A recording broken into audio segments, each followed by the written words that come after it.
Welcome back to my channel, guys. I'm so glad to have you back here for another episode. And if you are new here, hello and welcome. You are watching True Crime and Chill, where I come and talk about some of the most shocking and very interesting cases out there. So if you'd like to keep chilling with me every week when I upload a new episode, then I highly recommend that you subscribe to the channel and also follow me on my other socials so you always know when I have a new episode ready and waiting just for you. Now, before I get into the case, I have to give out a content warning that in this case, I will be talking about some grievous bodily harm and also graphic descriptions of the murder of a young child. So if you are sensitive to that kind of content, then viewer discretion is very much advised. All right, now let's get into the case. This case happened about 26 years ago in 1996 on September 24th in a small community of Neerwoodville in the Northern Cape. And it happened on a farm known as the Heldersek farm, which was owned by a woman by the name of Hendrina Lou, and Hendrina had been living on the farm and in the community all her life with her husband of 20 years just before he passed away from cancer.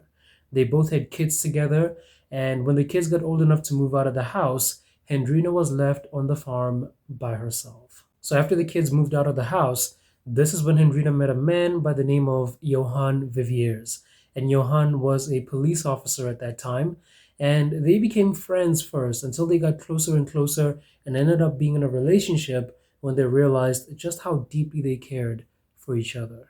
Hendrina's farm had something special about it, and it was the fact that once every year, around September, a species of wildflowers would bloom around the farm, and they were so beautiful that they attracted a lot of people from all walks of life to come and see them. And so because of this, Hendrina had the idea that since her kids had moved out of the house now, she was going to turn their bedrooms into tourist guest rooms for whenever people came to see the flowers. So in the year of 1996, Hendrina was going to get a very special visit from a friend of hers, a woman by the name of Julia Fairbanks Smith, who was 37 years old, and her daughter, Emma, who was 4 years old. Julia was described to be a high-spirited woman, and she had a very independent mindset.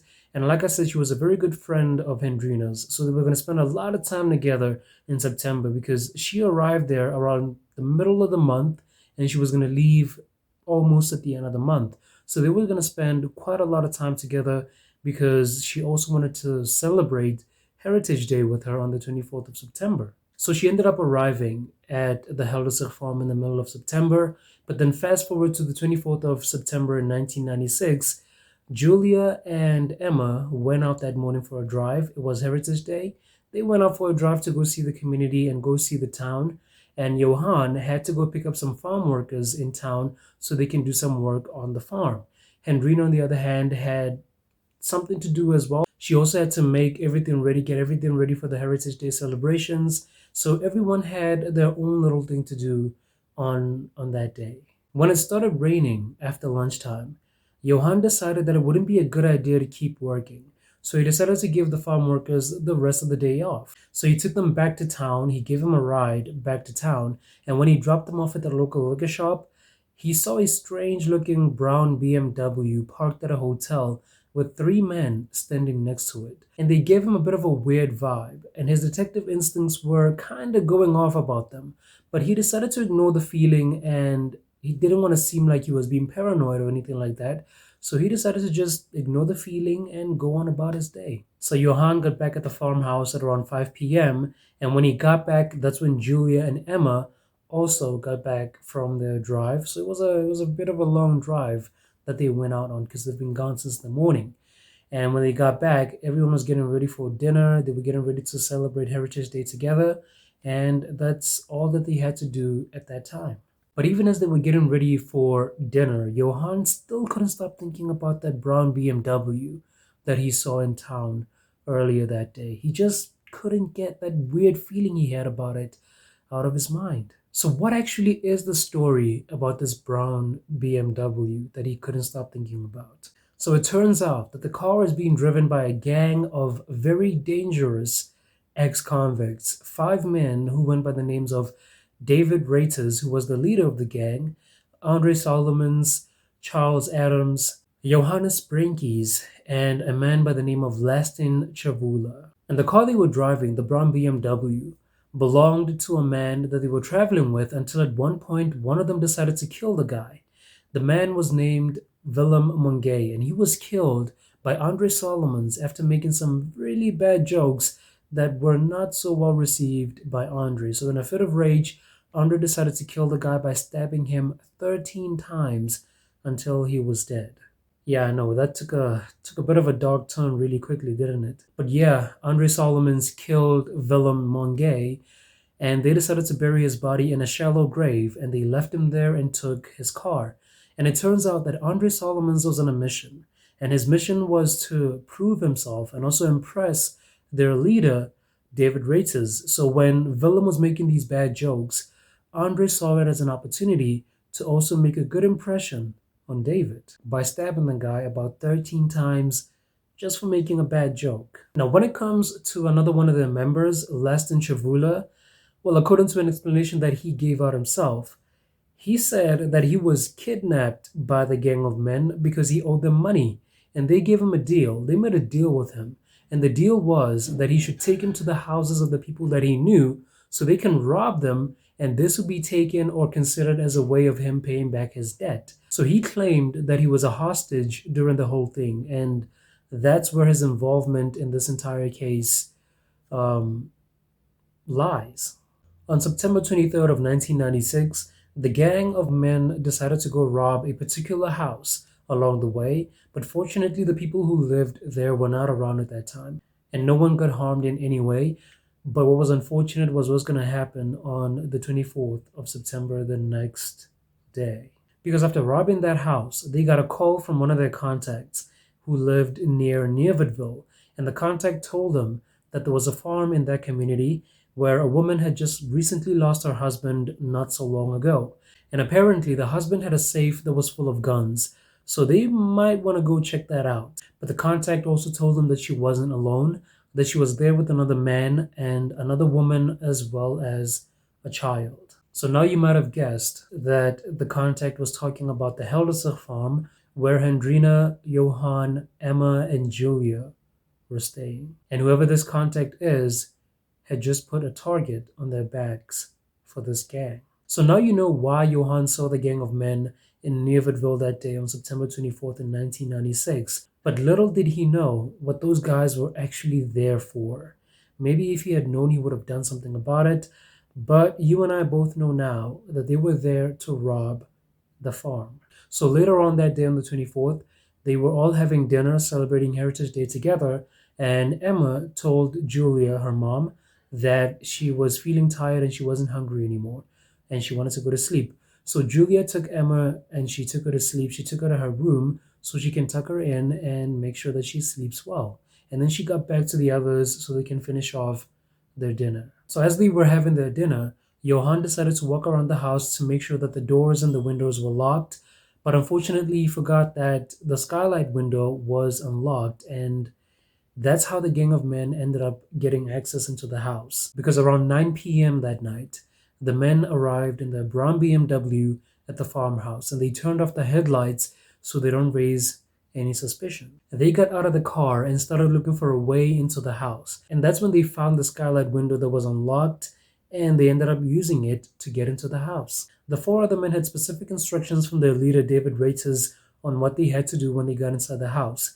David was going to be the one who goes and looks for the valuables so they can take them and leave, while the other four had to be the ones to kill everyone in that house. So David wasn't actually going to get any blood on his hands. So as she was busy in the kitchen, Hendrina got a weird feeling that they were not really alone in that house. And when she looked around a little bit, she saw in the passage that there were men, 5 men, approaching her in the kitchen. And when Julia and Johann saw this terrified look on her face, they went over to her to see what was going on, and that's when they also saw that they had some intruders that night. And due to his experience as a police officer, Johann got a very bad feeling about these guys because they were not wearing anything to cover up their faces. So from the looks of the situation, it seemed like this was not going to be just any usual robbery. It also seemed like these guys were not willing to leave any witnesses. But Johann decided to keep himself calm and not make any rash moves that could somehow end up putting them in danger. The 5 men told him that they wanted the money and the guns they had in the house. And then Johann offered to give them his wallet, but the wallet was in the other room. So him and David went to the room where Johann's wallet was in. And on their way, they had to pass the room where little Emma was sleeping. So David Rates and Johann got to the room to get the wallet. And after Johann gave him the wallet, David gave the order to the rest of his men to kill everyone in that house. Johann got hit on the head with a heavy object, and then he got stabbed about 10 times in the back and also got stabbed in the neck with a butcher knife, and he fell unconscious.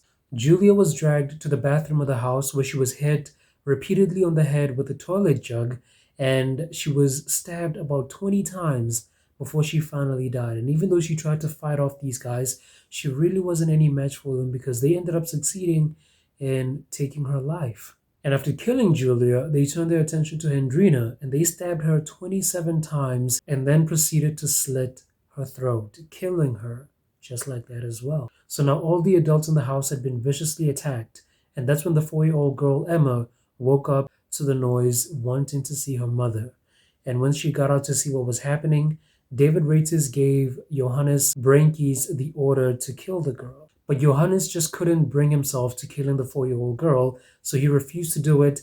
But Andre Solomons gladly took up the task because remember, he was on a mission to impress David Rates. So he said, you know what, it's fine, I'll do it. Andre Solomons went over to Emma and then he stabbed her 2 times in the neck. And then after this, they all joined in and proceeded to stab her 29 times. And even after this, Emma was still alive. And when they saw that she was still alive, that's when Andre Solomons slit her throat and also ended the life of the 4-year-old little girl. Man, these are some messed up people, man. These guys had no conscience or souls whatsoever. And again, the more I keep on getting into these cases, the more I get proven that I haven't seen the worst of anything, because my next case always somehow finds a way to prove me wrong. So after they got done attacking everyone in that house, they decided to take the valuables in the house and they put them in the BMW that they were traveling with. And they also decided to take Hendrina's car as well,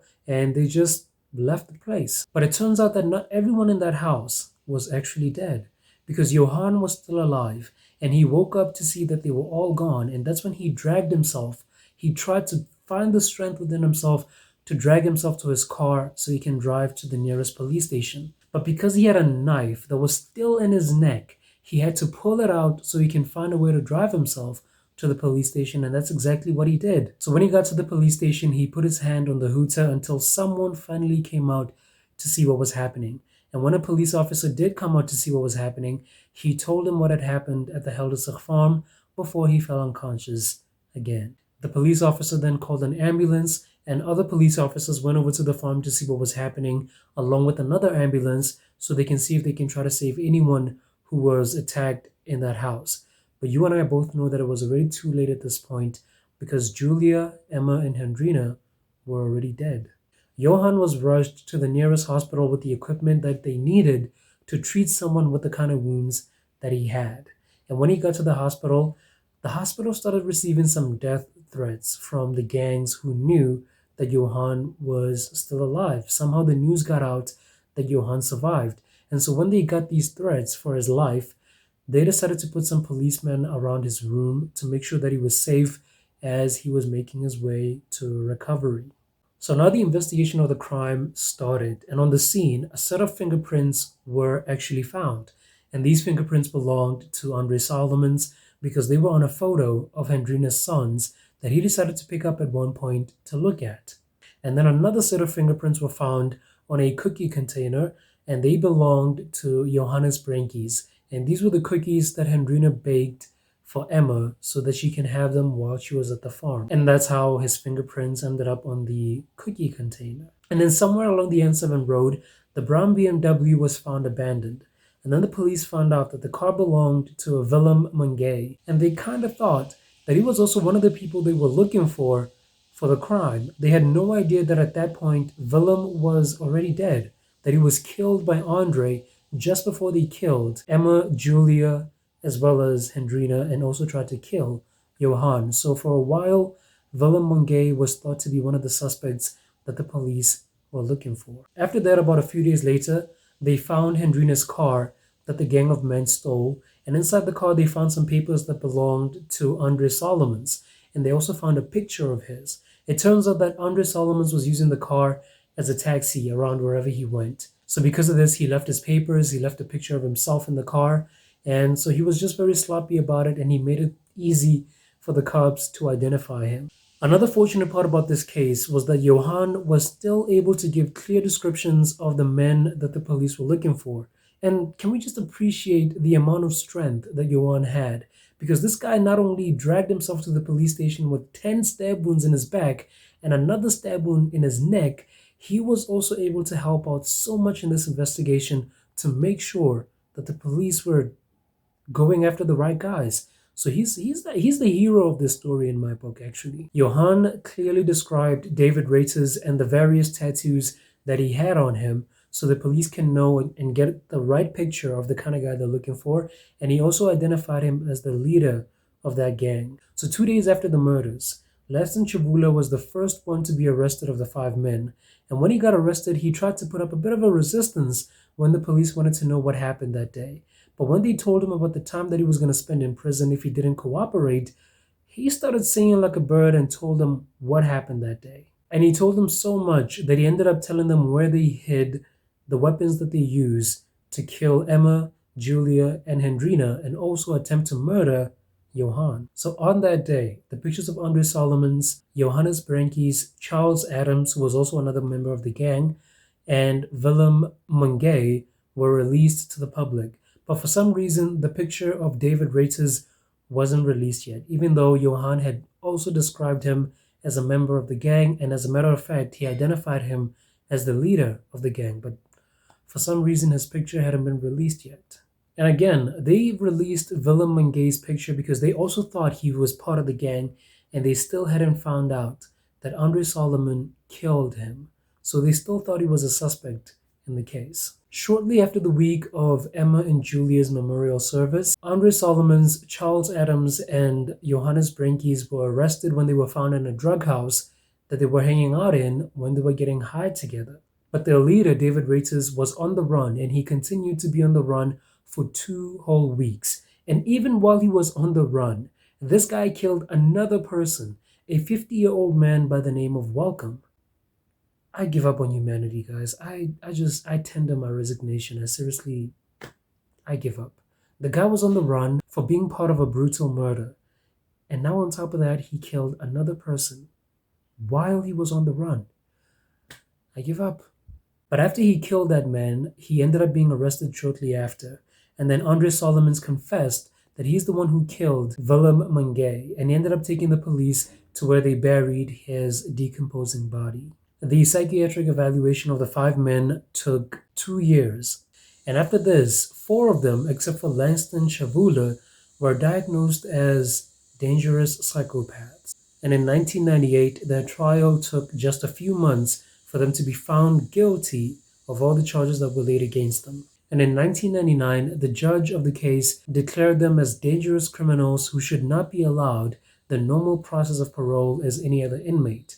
And this meant that if any of them was to be allowed or was to be eligible for parole, they had to have an entire case about it before they could be considered to be eligible for parole.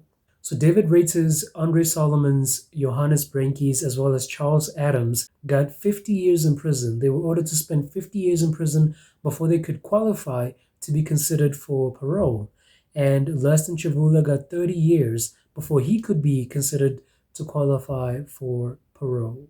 And all 5 of these men were put in different prisons across the country. You know, to this day, no one really knows why they had to kill Emma, Julia, as well as Hendrina, and also attempt to kill Johann, why they just couldn't take whatever they wanted and left. But there is a theory out there that suggests that David Reiters wanted to be feared among the gangs. And since he was part of the numbers gangs in prison, you know how they have the various numbers gangs in prisons?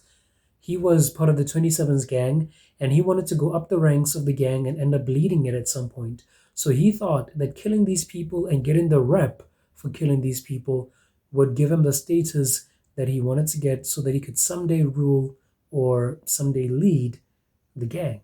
So the goal for him was to be feared in society and also feared in prison. And to this day, tourists still go to the farm to see the beautiful wildflowers that bloom there every year, some of them not knowing the horrific scenes that were there about 26 years ago in 1996. But the people of Nearwoodville will never forget what happened that day. It will forever be engraved in their minds. Oh, and I forgot to mention that that's the reason why this case is called the Flower Gang Murders, because of those wildflowers that bloom on the farm every year. But yeah, guys, that was the case of the Flower Gang Murders, when 5 dangerous criminals decided to take the lives of 2 women and a 4-year-old girl. And they did this in one of the most brutal ways possible. And it was so tragic, so messed up. I don't know what else I can say about it, except the fact that I hope these guys never get to see the light of day. I hope they rot in prison for the rest of their lives, because what they did is just simply unforgivable. I don't know what to say about it. But thank you guys for sticking to the end of the episode. I really appreciate the support that you've been giving me since day one. And if you are new here, again, please support the channel by subscribing and also following me on my other socials, so you can always know when I have a new episode that is ready and waiting just for you. But with that being said, I'm gonna have to sign out now. I will see you guys again next week when I upload a new video. Take care of yourselves. Have a great day. Cheers.